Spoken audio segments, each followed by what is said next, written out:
Nous sommes le 23 mars 1992, dans la proche banlieue lyonnaise, à Corba. Ce jour-là, Gilles Drey, 30 ans, et son épouse Nadine, 32 ans, empruntent une départementale qu'ils connaissent bien. Il fait beau, il est 15 heures. Le conducteur roule tranquillement à 50 km/h, lorsque soudain... Il y a une voiture qui les dépasse. Qui le dépasse de très près. Les deux rétroviseurs s'entrechoquent. Gilles a donné un violent coup de volant à droite et le véhicule va plonger dans le fossé. Nadine, sans ceinture, va aller cogner le tableau de bord et les montants de l'habitacle.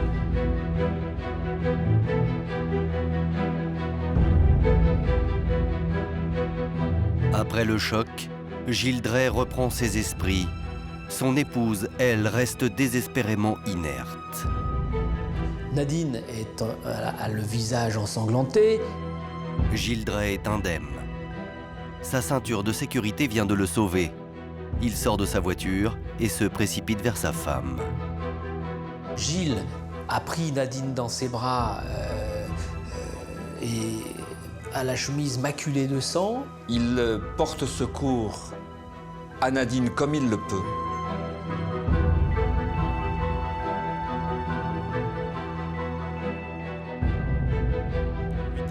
Un automobiliste alerte immédiatement les secours. Face à la gravité des blessures de la victime, un hélicoptère du SAMU décolle de l'hôpital. L'un des premiers à parvenir sur les lieux du drame est Michel Gallon, le médecin urgentiste. C'est une intervention qui est un petit peu délicate. J'interviens rapidement. Chaque minute compte. La jeune femme de 33 ans est entre la vie et la mort.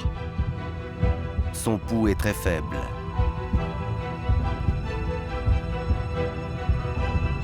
Je réanime la victime pendant une trentaine de minutes, sans effet. Malgré tous ses efforts et sa conscience professionnelle qui est grande, le médecin n'arrive pas à sauver cette malheureuse. Gilles Drey s'effondre. Sa femme est morte. Et l'homme se sent coupable. Pour lui, c'est une profonde donc injustice dont il se sent coupable parce qu'il conduisait ce véhicule. Il est éploré. Gilles effondré. Nadine est morte. J'ai eu un accident, c'est de ma faute. Interrogé, Gilles Drey raconte les circonstances de l'accident. Les gendarmes ne le questionneront que quelques minutes à cause d'un changement brusque de météo. Les conditions météo se dégradent très rapidement avec un orage extrêmement violent, des chutes d'eau impressionnantes. Sous des trompes d'eau, les secours quittent la scène du drame. Le corps de Nadine est évacué rapidement. Quant aux gendarmes, ils ne s'attardent pas et concluent leur rapport à la hâte. C'est un accident de la route qui est dramatiquement banal. C'est trop injuste. Comment peut-on mourir aussi bêtement ? La mort de Nadine Drey est une tragédie, d'autant que le couple s'apprêtait à fêter ses 10 ans de mariage. Un bonheur sans nuages depuis leur première rencontre au début des années 80. C'est le coup de foudre. Nadine est super amoureuse de Gilles. C'est l'épouse idéale, l'épouse modèle. Le couple que forme Gilles Drey avec son épouse est un couple sans problème. Du jour au lendemain, Gilles Drey se retrouve seul avec ses deux enfants de 7 et 5 ans. Le jour de l'enterrement, l'homme est écrasé par le chagrin. Il va prononcer des mots pour sa femme, mais d'une profondeur terrible et qui vont démontrer l'attachement qu'il avait à cette femme. Il fait l'éloge de son épouse et il lui dit devant l'Assemblée, devant les proches réunis, devant les familles, tout l'amour qu'il a pour elle. Ce qu'elle représente pour lui, ce que maintenant va être le vide que personne ne pourra combler, explique-t-il. Toutefois, Gilles Drey ne va pas rester seul très longtemps. 2 mois après la mort de Nadine, Gilles Drey refait sa vie avec une autre femme. Elle s'appelle Véronique dos Santos, elle a 24 ans. Ils se sont rencontrés sur un marché. Gilles vend des instruments de pesage, Véronique, elle, est poissonnière. On a sympathisé, on a fait connaissance, il y a une amitié qui s'est créée. C'est un beau gosse, Gilles a une belle prestance. Une amitié qui peu à peu va se transformer en relation passionnelle. C'est une relation qui est une relation charnelle, une attirance physique indéniable. Véronique dos Santos est l'inverse de Nadine. Nadine est blonde, plutôt réservée. Véronique, brune, une espèce de dynamite. Évidemment, Gilles, il est médusé par ce diable qui sort de sa boîte, quoi. Au début, tout se passe bien, on est bien amoureux l'un de l'autre, tout se passe super bien. Avec les enfants, c'est une super belle histoire. Le couple aura un fils. Gilles et Véronique semblent filer le parfait amour. Pourtant, en décembre 1997, après 5 ans de vie commune, ils se séparent.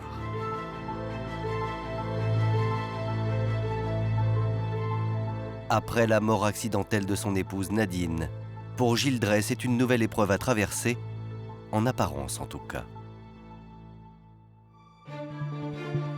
2 ans passent, et un nouvel événement va cette fois révéler la face plus obscure de Gilles Drey. Ce jour-là, il est 17h30. Véronique dos Santos, accompagnée de sa mère et de son fils, se rendent dans un supermarché. En ressortant du magasin, je m'aperçois d'une flaque sous la voiture, mais je n'y prête pas attention. Elle voit qu'il y a une flaque sous la voiture de type huile, un produit de moteur qui s'est répandu. Cette curieuse flaque à l'avant de la voiture intrigue Véronique dos Santos. Mais à ce moment-là, elle est loin d'imaginer que sa vie est en danger. Elle prend son véhicule et démarre. À un moment, j'ai voulu freiner avant de prendre l'autoroute. Elle appuie sur le frein ne répond pas, la pédale de frein est totalement molle, elle ne peut pas s'arrêter, elle manque de percuter un véhicule.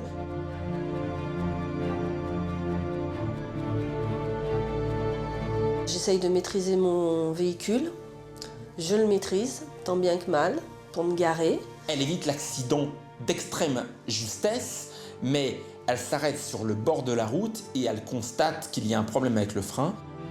Véronique a frôlé la mort. Affolée, elle appelle son père. Le père lui conseille de rentrer le plus doucement du monde, d'éviter les pentes. S'il y a quoi que ce soit, tu tires le frein à main, voilà, il m'a expliqué un peu le procédé. Il m'a dit, tu vas vraiment doucement et fais attention, tu restes en première, essaye de maîtriser ton véhicule. Véronique suit ses conseils et roule très lentement. Finalement, elle arrivera saine et sauve chez son père.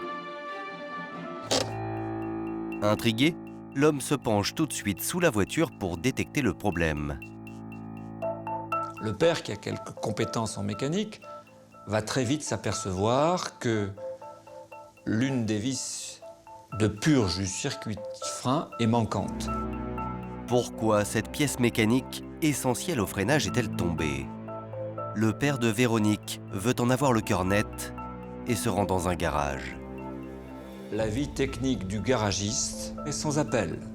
Seule la main humaine et une intervention humaine a pu desserrer donc la vis.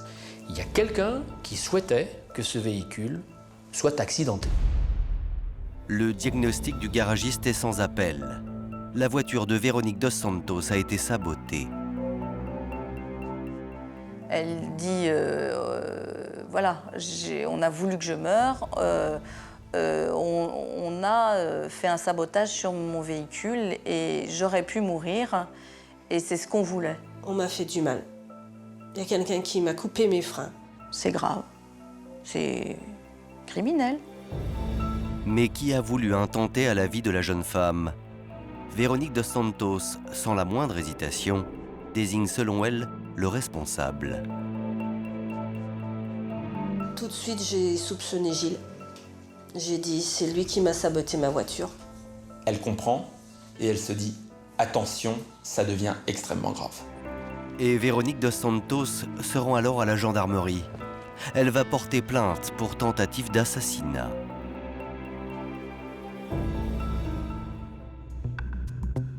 Le 21 juin 1999, face aux enquêteurs, Véronique dos Santos fait une incroyable révélation.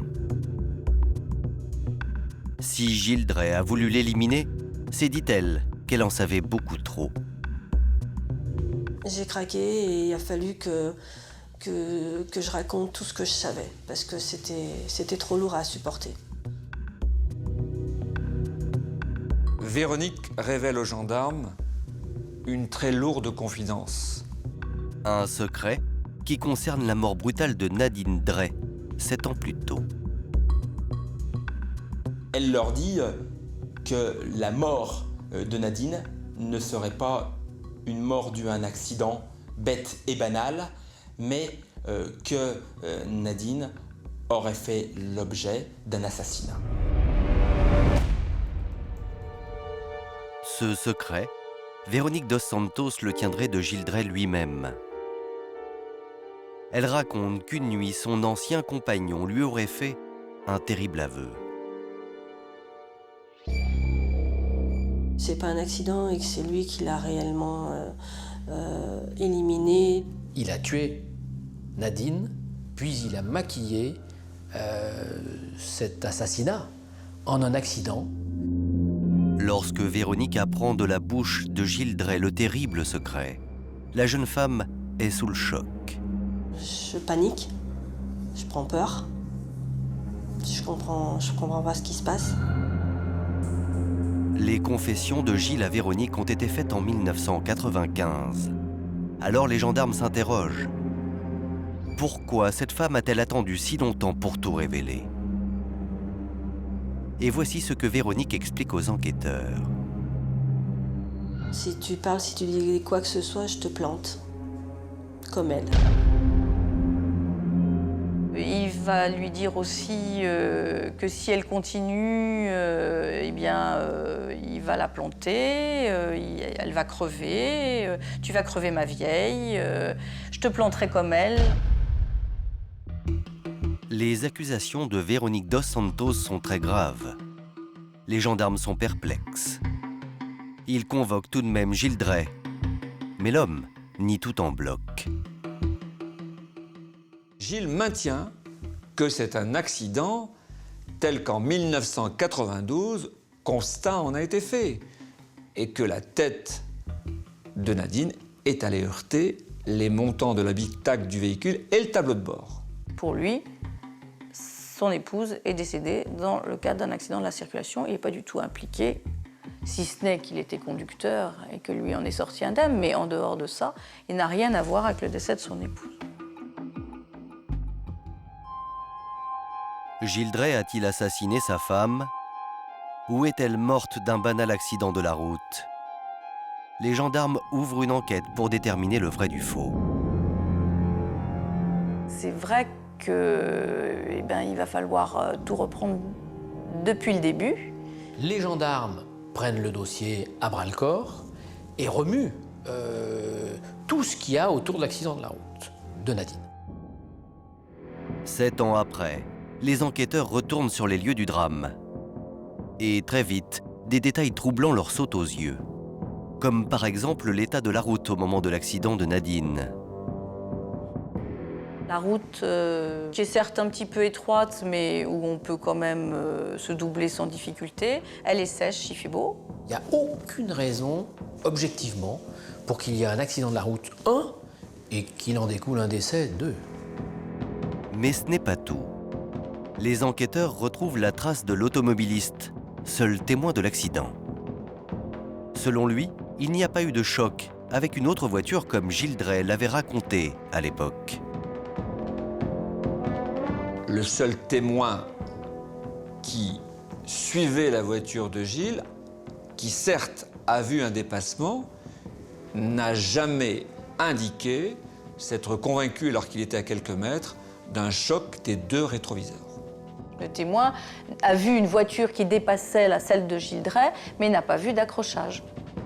Un témoignage confirmé par celui du médecin secouriste, qui était l'un des premiers arrivés sur les lieux du drame. Selon lui, la voiture de Gilles Drey ne présentait aucune trace d'un quelconque choc. Il n'y a pas de traces de coups, de tonneaux, de déformations importantes. Les vitres ne sont pas brisées. Je me dis vraiment, elle n'a pas de chance, hein, mais on peut tout voir dans ces circonstances. La thèse de l'accident mortel paraît d'autant moins crédible que Nadine avait pour habitude de mettre systématiquement sa ceinture de sécurité. Et bizarrement, ce jour-là, elle ne l'a pas fait. Tous s'accordent à dire que Nadine, qui était particulièrement précautionneuse, tant pour elle-même que pour ses enfants, et très à cheval sur les règles de sécurité, ne se déplaçait sans jamais omettre d'enclencher sa ceinture. Jamais elle ne rentrait dans une voiture sans mettre sa ceinture de sécurité. Or là, curieusement, elle ne l'avait pas. Les enquêteurs ont désormais une conviction. L'accident de la route est une mise en scène. Mais il manque pour appuyer leur thèse une preuve irréfutable. Alors, ils décident d'exhumer le corps de Nadine Drey afin de l'autopsier. Et ils ont vu juste. Car le rapport du médecin légiste est formel. Il n'y a aucun lien entre l'accident de la route et le décès de Nadine. L'expert qui procède à ces investigations constate que la région qui est blessée, si je puis dire, ne correspond pas à la région frontale. C'est plutôt la région occipitale qui est heurtée, c'est-à-dire c'est à l'arrière de la tête et sur le côté de la tête, mais pas devant, comme l'accident aurait dû le provoquer. Autrement dit, Nadine Drey aurait reçu un coup peut-être mortel derrière la tête. D'où question. Comment ça se fait que cette femme-là, qui était censée être décédée dans un accident de circulation, est finalement morte? Ça veut dire qu'elle était morte avant d'être dans la voiture? Munie de tous ces éléments, pour les gendarmes, cela ne fait maintenant aucun doute. Nadine Drey a bien été assassinée, comme ils le présageaient.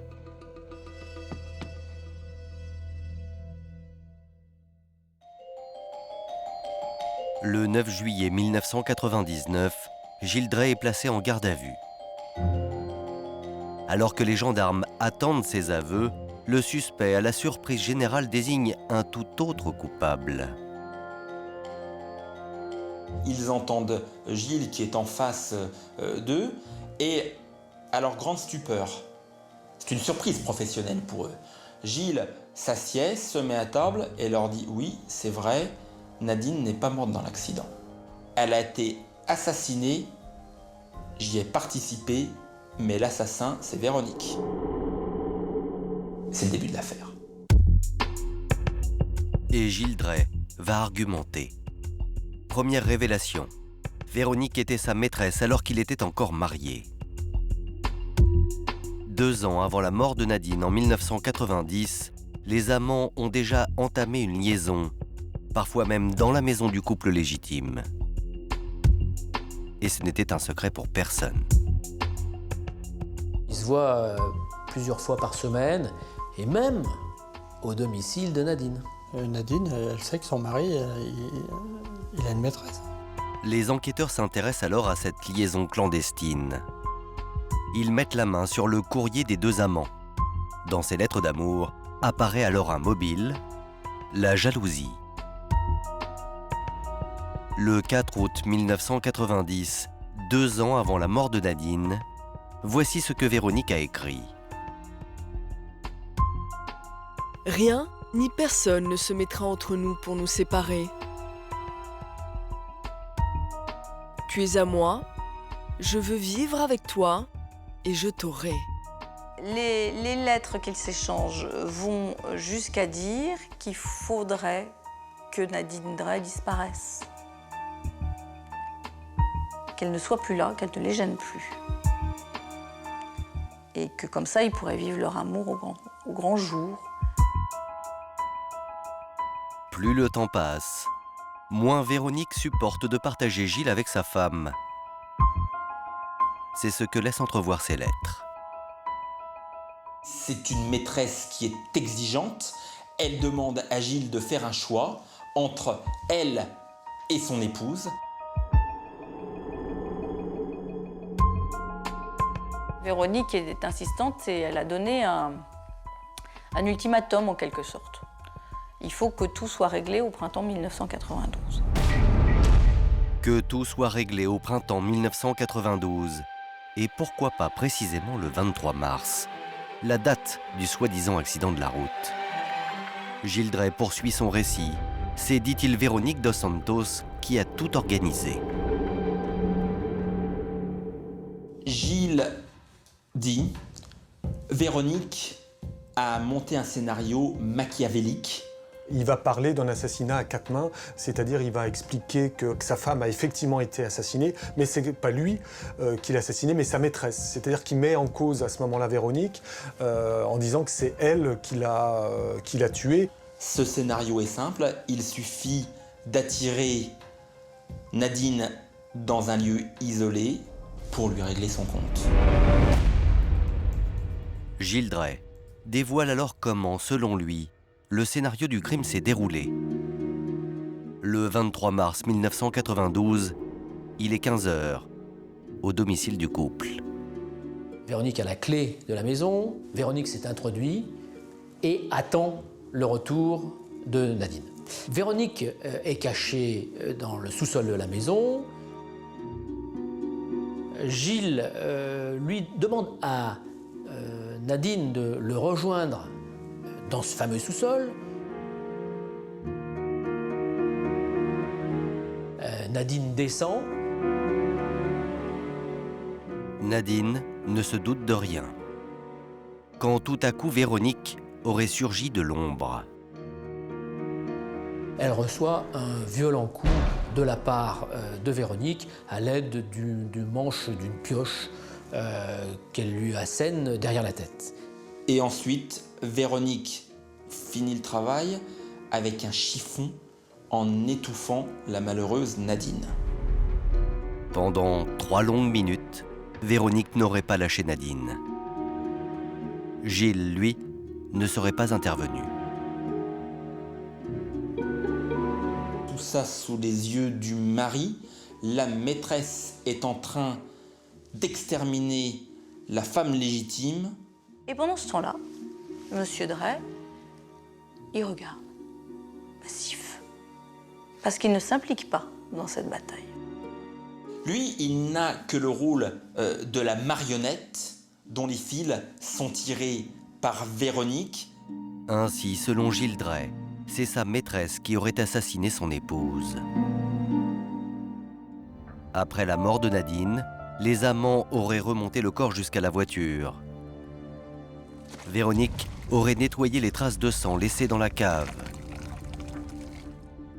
Gilles Drey, lui, aurait pris sa voiture pour maquiller le crime de sa femme en accident de la route.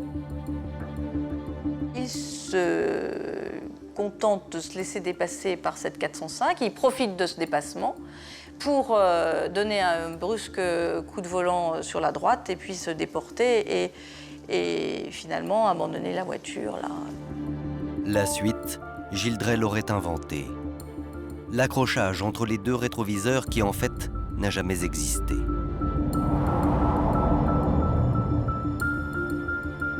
Il a suffi de faire croire que Nadine n'avait pas mis sa ceinture de sécurité et le crime était parfait. Les accusations de Gilles propulse Véronique au devant de la scène.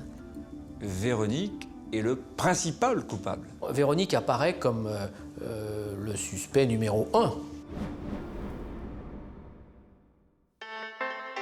La version de Gilles Drey paraît crédible, car elle correspond aux blessures constatées sur l'arrière du crâne de la victime. Quelques heures après l'audition du veuf, le 9 juillet 1999, Véronique dos Santos est interrogée.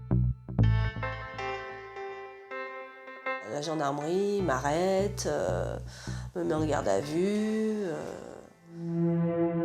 Face aux accusations de son ex-amant, Véronique semble totalement décontenancée. C'est un moment très difficile. J'ai perdu tous mes moyens. Je ne sais plus du tout où je suis. Refus de manger, refus de parler. C'est dur. C'est un moment très dur à passer.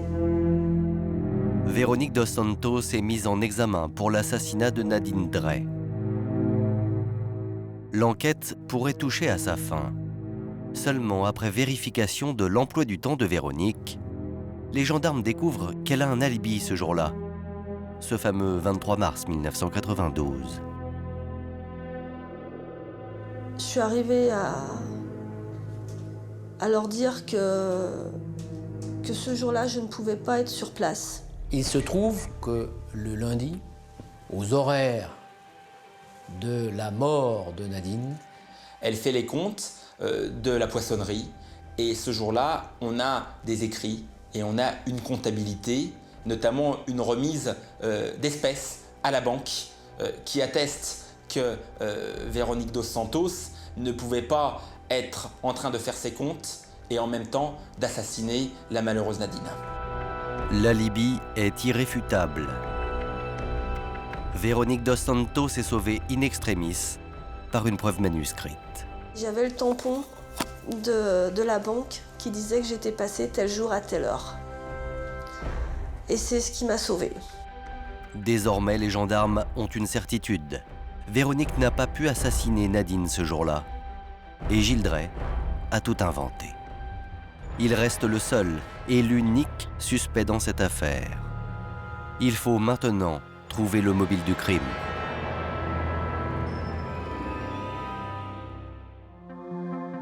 C'est en interrogeant les proches de Gilles et de Nadine que les enquêteurs vont s'apercevoir qu'en réalité, le couple était au bord de la rupture. Et que Nadine supportait difficilement la liaison de son mari. Ma soeur s'était confiée à moi avant son décès. Elle était venue ici un mois avant pour nous dire, dans un état de pleurs, que Gilles avait une maîtresse, que ça n'allait pas dans son couple, qu'elle se sent très mal. Elle nous dit qu'elle n'en peut plus, que c'est difficile. Alors moi, je lui ai conseillé de divorcer. Nadine envisage donc un divorce. Une séparation dont Gilles ne veut pas entendre parler. Car il le sait, il risque de perdre ce qu'il a de plus cher à ses yeux, ses enfants. tout est tourné autour des enfants pour Gilles Drey. S'il quitte sa femme, il perd ses enfants. Et ça, il ne peut pas l'accepter et il ne l'acceptera jamais. Un mari qui déteste l'idée du divorce et dont, très vite, on découvre le caractère irascible et colérique. Un homme qui ne supporte aucune contradiction, allant même parfois jusqu'à humilier son épouse en public. Il se comporte comme un macho, il s'emporte rapidement de la voix, il traite sa femme de plus bactère assez facilement et devant tout le monde. Il a tendance à lui dire qu'elle est une bonne à rien, il a tendance à la rabaisser. Véronique dos Santos, qui a vécu avec Gilles Drey pendant 5 ans, se souvient très bien de ces crises de violence inexplicables. Il y a eu des violences verbales. Il veut toujours avoir raison. Tout ce qui est dit, il veut avoir raison. Moi, j'avais plus rien à dire. Moi, je n'ai plus rien à dire après. Fallait que je me taise. En colère, l'homme serait capable de tout, y compris du pire. Les disputes deviennent de plus en plus fréquentes. Ça se traduit parfois par des bousculades, parfois même par une main qui est un peu levée. Je me souviens dans le couloir des chambres, il m'a menacé avec un couteau. Bon, après, ça devient de plus en plus violent. Et violence avec des coups. Alors, Gilles Drey, homme violent qui ne supporte pas la séparation et veut garder ses enfants, a-t-il assassiné son épouse? Ce sera la conclusion de l'enquête.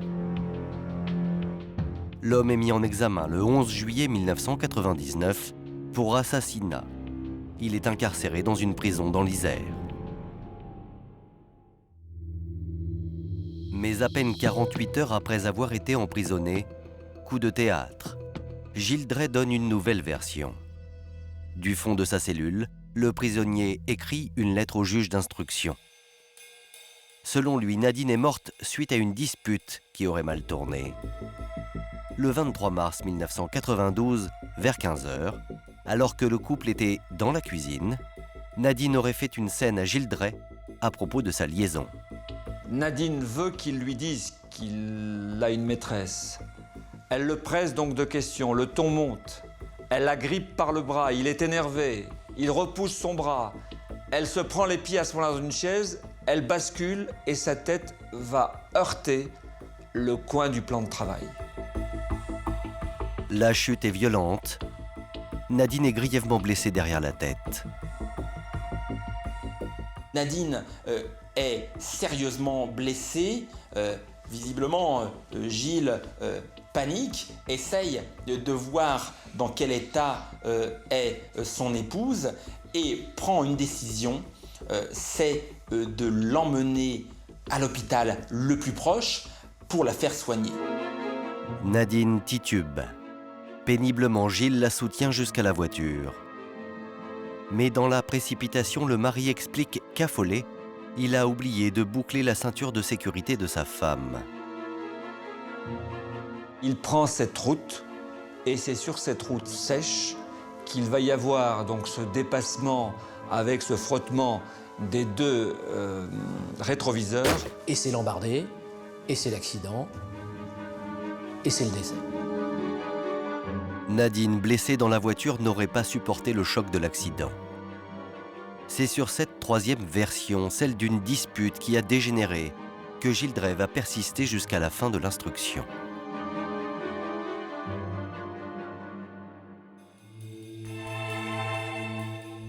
La nouvelle version de Gilles Drey est plausible.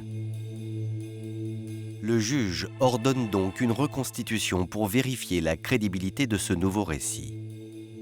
Le 28 septembre 1999, c'est la grande reconstitution de ce dossier dans le pavillon.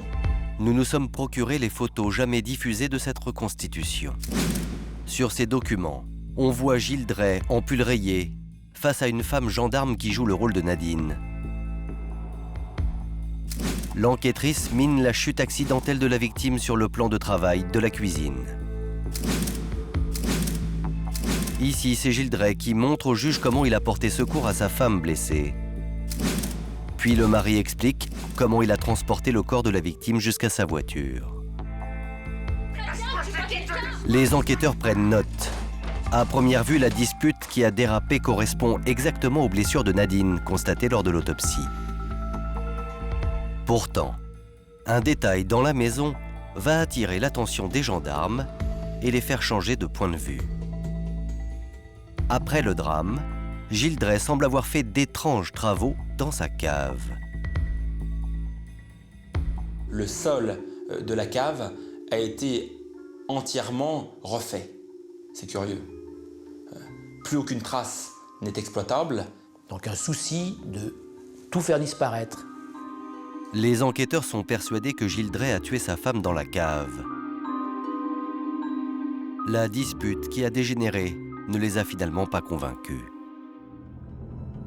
La justice décide donc de renvoyer Gilles Drey devant les assises, non seulement pour l'assassinat de sa femme, mais aussi pour la tentative d'assassinat à l'encontre de son ex-maîtresse, Véronique dos Santos.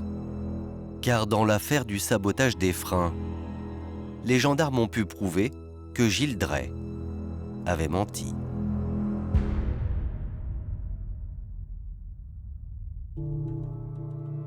En effet, depuis le début de l'affaire, Gilles Drey a toujours affirmé haut et fort qu'il n'avait jamais trafiqué la voiture de sa maîtresse. Depuis le départ de l'instruction et jusqu'au bout, Gilles nie la tentative d'assassinat à l'encontre de Véronique Dos Santos. Gilles Drey en veut pour preuve que dans la voiture de Véronique ce jour-là, à 17h30, se trouvait son fils, sa raison de vivre, à qui il n'aurait jamais pu faire de mal. Dans le véhicule de Véronique, il y a l'enfant de Véronique, mais qui est aussi son fils. Et ça, cette idée, il ne peut pas l'accepter. C'est pas possible, c'est pas moi. Je tiens trop à mon fils. D'ailleurs, j'en réclamais la garde. Je tiens trop à mon fils. Je n'aurais jamais fait quelque chose qui pouvait faire risquer sa vie à mon fils. Pour les enquêteurs, l'argument ne tient pas. Séparé de Véronique depuis 2 ans, Gilles Drey ne pouvait pas savoir que ce jour-là, son fils serait à bord du véhicule. Plus compromettant encore, lors d'une perquisition à son domicile, les enquêteurs retrouvent dans la trousse à outils de Gilles Drey une clé dont on sait qu'elle a servi au sabotage. Toutes les clés sont neuves, sauf une qui a des traces de rayures. Et cette clé correspond à la vis du système de freinage qui a été saboté d'après Véronique. Donc cet élément-là, effectivement, va le compromettre assez fortement. Une tentative d'assassinat, un crime maquillé en accident de la route. Gilles Drey va devoir affronter les assises pour ces 2 affaires.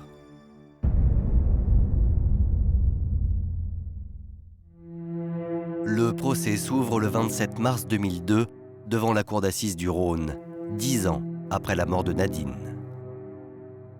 Et chose surprenante, l'ancienne maîtresse de Gilles Drey s'assoit aux côtés de la famille de l'ancienne épouse légitime. On a un peu cette scène étonnante où on a les 2 familles de victimes, les 2 pôles de victimes, les 2 pôles de partie civile qui cohabitent. Le jour du procès, on est tous au premier rang, la famille Cure, en plus Véronique qui est à côté de mon épouse.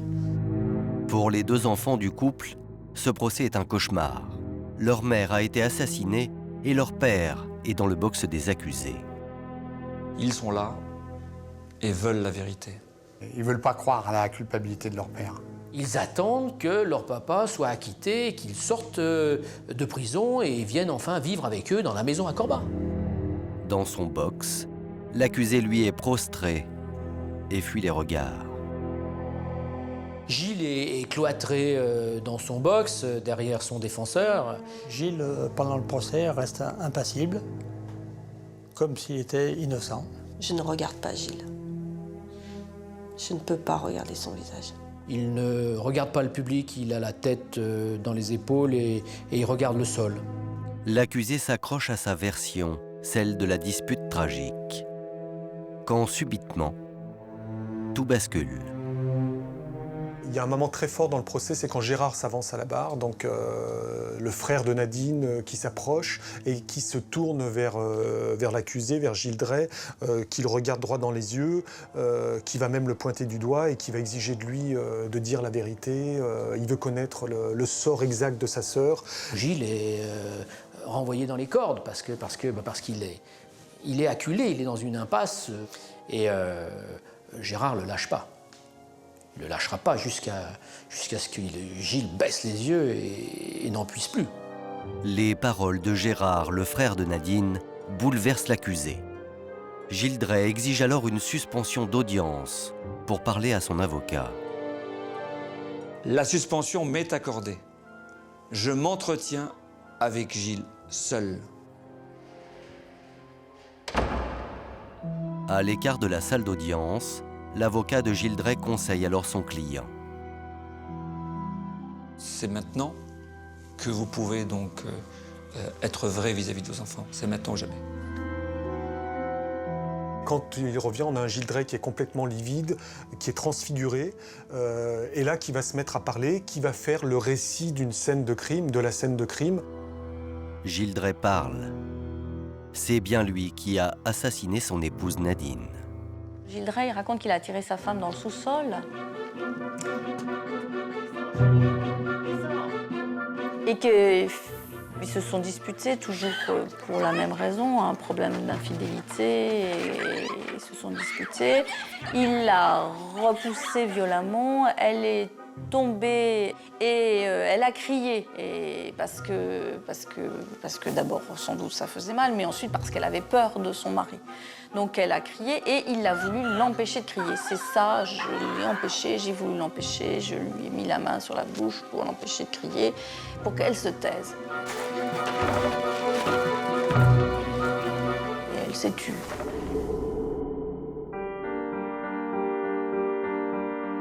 Gilles Drey vient d'avouer. Des aveux devant ses enfants. À un moment, il regarde ses enfants et il dit c'est moi qui ai tué maman et pardon. Et on entend un hurlement dans la salle. La petite se lève, elle regarde tout le monde et elle est partie. Elle est partie en courant dans la salle des assises, devant tout le monde. Je veux dire, terrible.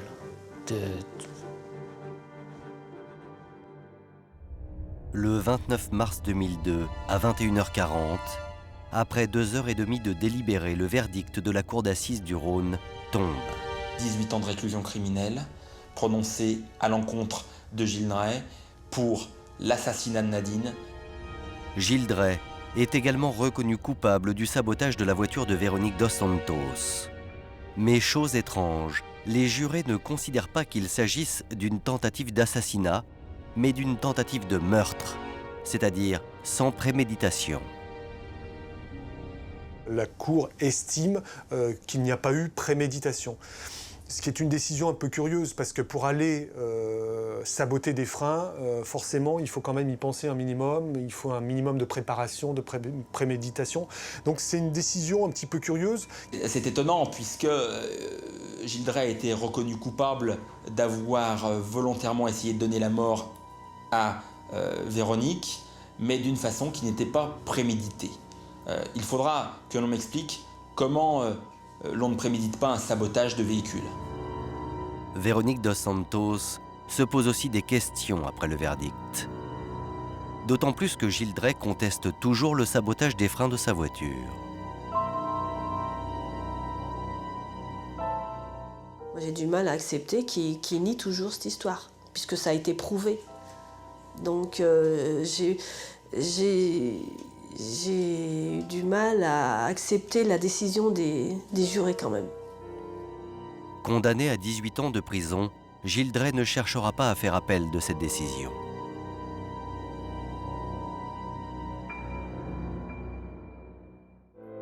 Le procès est terminé, mais il laisse toujours un goût amer. Tout le monde est convaincu que Gilles Drey n'a jamais donné les circonstances exactes de la mort de Nadine. Savoir ce qu'il s'est véritablement passé, là encore, c'est une question, moi, qui me taraude. Je ne sais pas véritablement comment est morte Nadine, dans quelles circonstances, et je pense que ça restera un mystère à jamais. Ma frustration se nourrit par l'incertitude liée aux versions avancées par Gilles Drey. Laquelle est la bonne ? Pour les proches de Nadine, le mobile du crime paraît inexplicable. On se dit que justice est passée, mais pas suffisamment sévère. Parce que pour tuer gratuitement quelqu'un, c'est pas cher payé. Je dis bien gratuitement, il n'avait aucune raison. S'il n'était pas d'accord avec Nadine, le divorce, ça existe. On ne tue pas les gens sous prétexte qu'on ne s'entend plus ensemble.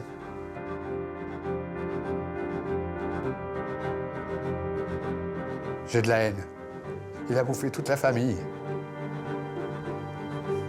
J'ai de la haine. Reste Véronique Dos Santos. Sans ses confessions chez les gendarmes, Gilles Drey aurait commis un crime parfait.